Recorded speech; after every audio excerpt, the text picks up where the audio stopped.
Rhymes actually an artist or a rhymer?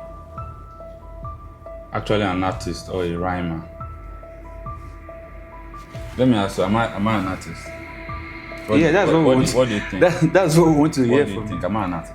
Yeah, you're EMMY RHYMES. Do you think women likes you? Whether women like me? Because there's a song you did. You just say, do you think women actually likes you? Okay, if they do, why are you not married till now? Let me answer one first. I've not answered one. You're not true and that one to me.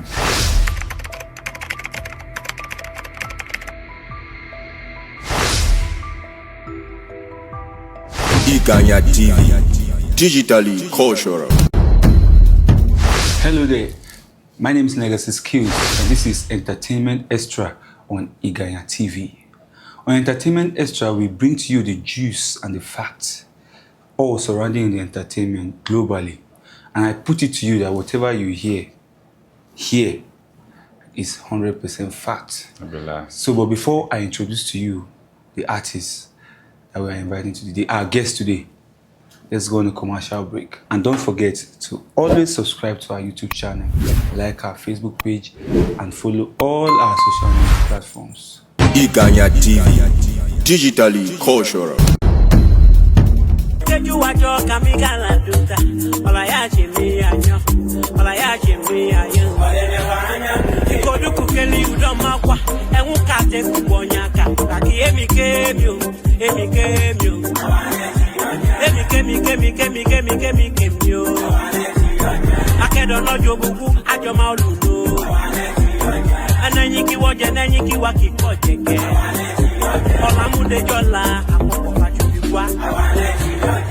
LEGAXY TV, digitally cultural.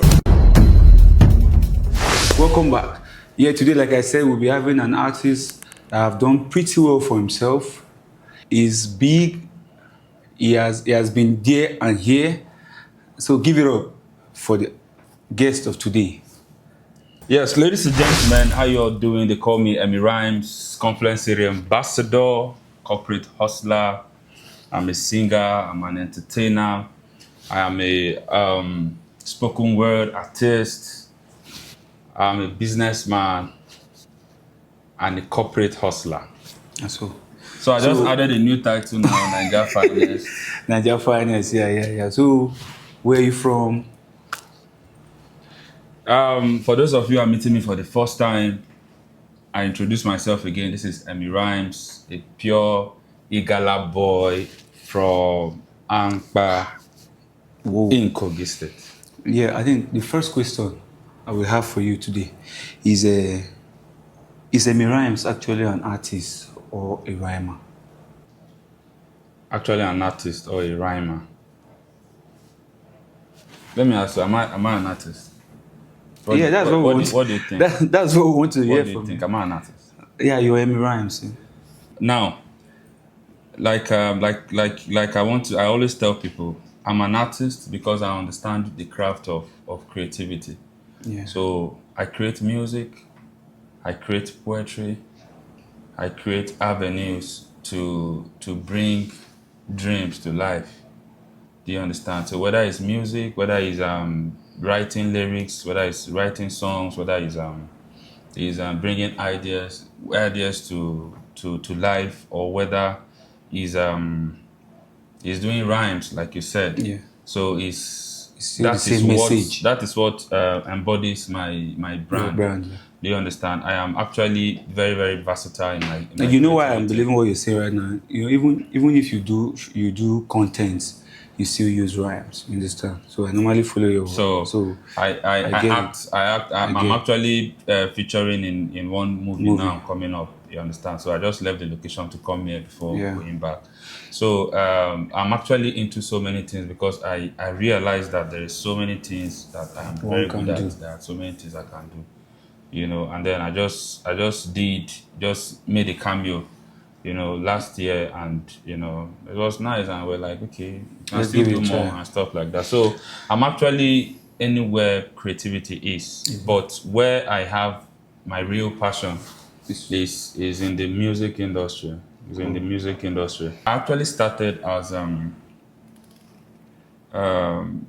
a spoken word artist, a poet, you know, and a rhymer. So Yeah.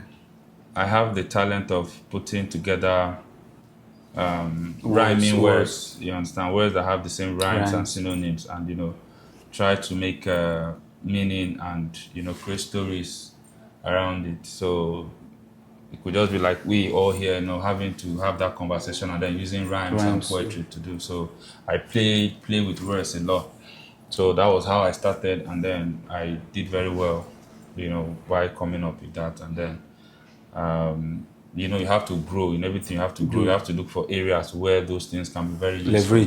Leverage on them. So, and then I didn't really even have the idea of going into music in the first place, but you know that opened my eye that I can still really do so much. So I started, you know,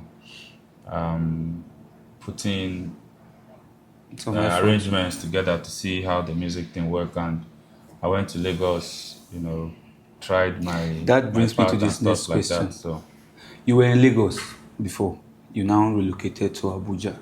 Did you leave Lagos because of the competition in Lagos market, or what really prompted you? You can't leave because of the competition. There can be no competition as far as you are original to your craft, far as you know what you're doing. Yeah. You understand? You don't. The only competition that you should be fighting for is yourself. So actually, I got a deal. I got a deal to brand for a particular organization. So while I was in Lagos, they spotted me, and then they asked me to, you know, to come on board, you know, and add value to their brand using my talent and stuff like that. So I had to, you know, relocate from Lagos to Abuja. And you know, because the world is a global village, so we can always operate from anywhere. So that's why I'm still here, still doing my thing. Yeah. That's good. So far so good. Have you lost money in music production before? Lost money? Yeah. Anything that has to do with adding value to yourself and adding value to your growth, I don't see it as losing money. It's not, you don't lose money when whatever you do. You didn't get my question. Like now, the money you are putting into the music, like are you gaining them back right now? Okay.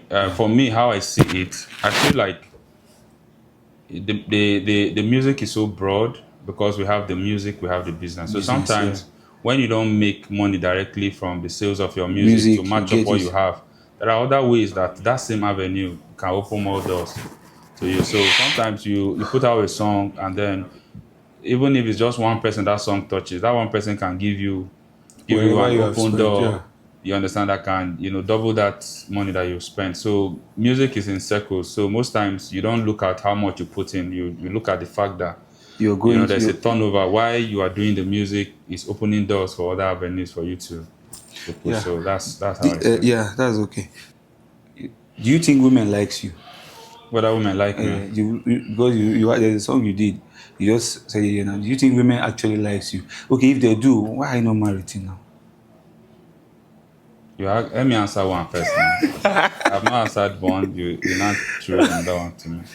So I think women are attracted to people for different reasons. Women have so many things. Even the ugliest person itself, when they feel like you understand you, they can find you attractive.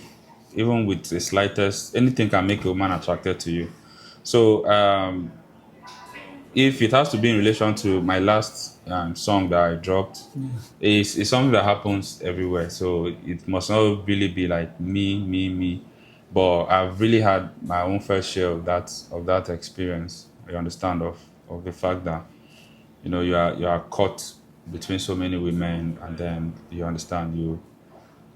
So I think it's just normal. You know, it's just normal for a young guy and stuff like that. So you'll be caught up with so many women drama and stuff like that. So okay, on that same song you said, let me quote your lyrics. You said, they want to finish you for your mommy.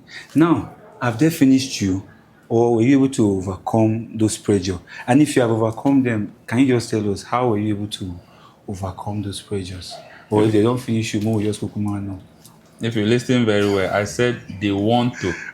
Okay, that's what I'm asking now. They never see because they want to. That's why I said I have to speak out. You know, if you don't speak out in this life, there will be a problem. So I'm speaking out. Okay. So now the way you are able to overcome them is that speaking out. You have to speak out so that it does not escalate. Oh. You understand? So viewers, this is the only way you can overcome this kind of pressure. Speak out. When you see something, you say something. Stand for what is right. Yeah, Solidarity exactly. forever. You love your mom so much. Yes, I do. How did she influence your career? How do you know I love my mom so much? I'm your fan now. You should know. I think that's, is there anybody that does not really have mother's love is just different. You understand? But we experience it in different ways. For me, come to think of it, have you ever seen anybody that say he hates his mom? Some people call their mom witch actually. I don't know, but so I feel like how she my mother's love is beyond explanation. Like, so it's probably something that it has generations of history attached to it. So she is a person that probably, I have felt, aside the fact that, mother's love is there, the fact that, I have experienced a kind of love that is so different, it's so rare, it's too genuine to be real. You understand? So yeah. I encourage me. Sometimes you just want to give up. Then you look at something that's too important to you, and then you be like, you understand, for this kind of person. And then when you are going, you always have that person that you look back to encourage you, to tell you that okay, this and stuff like that. So that's the highest support system you can ever have. Do you get someone that put you back up? So now about your prison project, I want you to tell us into detail what gave you that idea. What is the passion that drives you into going into that project? The what was the name again? Happy Hour. Yes, you understand. So what gave you that idea? Just tell us about that prison project. I'm really passionate about people. I've always wanted to help, to give back to the society. I grew up, my journey has been, it's a journey that has so much stories behind it. Like, I know how I came up, you understand? Like, yeah. I've really seen, so much that this country, Nigeria, has to offer. Yeah. For my age, when I was coming up, you understand? Lost my dad when I was 10. So I was left, alone to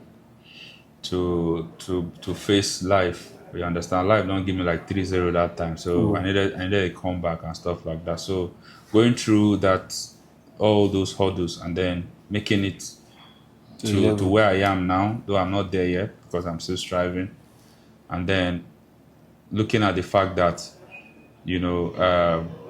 seeing people who I feel like, I connect with them very well. I can actually assist. I can actually give to what they are doing and stuff like that. So it was really a project that, I was inspired to do. Like, I didn't really wake up like seeing somebody's on. Like, I was just in my room and the thing just. So is there a particular time for it? No, you have done this. You did last year. I think this is the. We have done 2 editions already. 2 editions, yeah. So I did a year before, and I did for last year and a year before. Okay. So I just felt in my spirit that we have our brothers and sisters out there. Instead of us condemning them, we have a role to play in terms of our rehabilitating them back into the society and making them better. Because the system we have in this country is, you push people to prisons and then you go there and then they leave them there. They still come back and they become worse of what they were. So it's just like a circle. So how do we now contribute to their rehabilitation? So it's now me using my craft, like music, to have using my brand, my music, to say, okay, let's see how we can give back to them. And for these past 2 years, we have been able to empower as many people. I don't really have the exact figure, but we have, giving back by empowering them in skill acquisitions for tailoring, shoemaking, soap making, Then we have writers there too. There are some people who you know, some people in our prison and their inspiration they come. So we're able to get 2 NGOs who are interested in, you know, in taking up some cases, and then I collaborated with Legal Aid Council of Nigeria to provide legal aid for a lot of prison inmates and stuff like that. So it's really, really a very wonderful thing and a real blessing to be in that position to be able to put that through. Yeah. So now to round up this conversation, your music project. So what should we expect for this year? Okay, like my catalog is so full that I can't really even lie. Yeah, I just have a problem of putting it out and when. You understand? I was listening to some songs that I have not even, that is not in the public eye yet, and I was like, people are really missing this particular project. I just have to find a way to put it out, because you don't really know who some of these songs you're writing might bless. Because my songs are mostly inspired. I don't just go to the studio to record. True. I must feel something about a song, because I feel like every song has a message. I want to make timeless music. I want to make music that anytime you come back to listen to, you have something to fall back to. So that's what makes my brand. It may take time. Sometimes I don't put out as regular as possible, because I take my time to do it, and I work within the space of how I can move, so that I don't get really overwhelmed, because it's really a very crazy and capital intensive industry. So you have to be very intentional about how you go about what you are doing. So this year, I was telling my audience, my listeners, and my fans that I will be putting out 2 album projects. So I still feel like in my audience we still have a lot of people who have been following me from day one, who are still real fans of my poetry, my rhymes, and stuff like that. So I have an album for them that I want to just put out, just to appreciate them. You understand, and say, okay, this is a body of work that you guys have been doing. You know, people, a lot of people, like my fans, are just so mixed. A lot of people met me at different pace. Some know me for rhyming poetry. Some know me for music. Others know me for a corporate. Another person is but although it's actually beautiful to be in different characters and stuff like that. So I have 2 albums, and I also have a new song that I'll be putting out to promote the album very soon, any time from now. And then what else again? I also said I was going to get married too. But the problem is I have not. I'm still searching. That's a crazy thing. I'm still searching. It's hard. It's hard. And I thought the jollof would be ready anytime soon. Almost like a couple of days ago, I have the record on my phone. I was just begging her to show herself. You understand? Because this sufferness is too much. Do you have a name so we can just help you to beg her? It's like single life is becoming boring for me now. I was enjoying it before. You know, there was a time I said I was not going to get married. Okay, now this is a wrap of another Entertainment Extra on EGAYA TV. I have here with me is EMMY RHYMES. I remain your humble host, Legacy Skills. Don't forget, always subscribe to our YouTube channel, like our Facebook page, and follow us on all our social media handles. Peace, and I'm out. EGAYA TV, digitally cultural.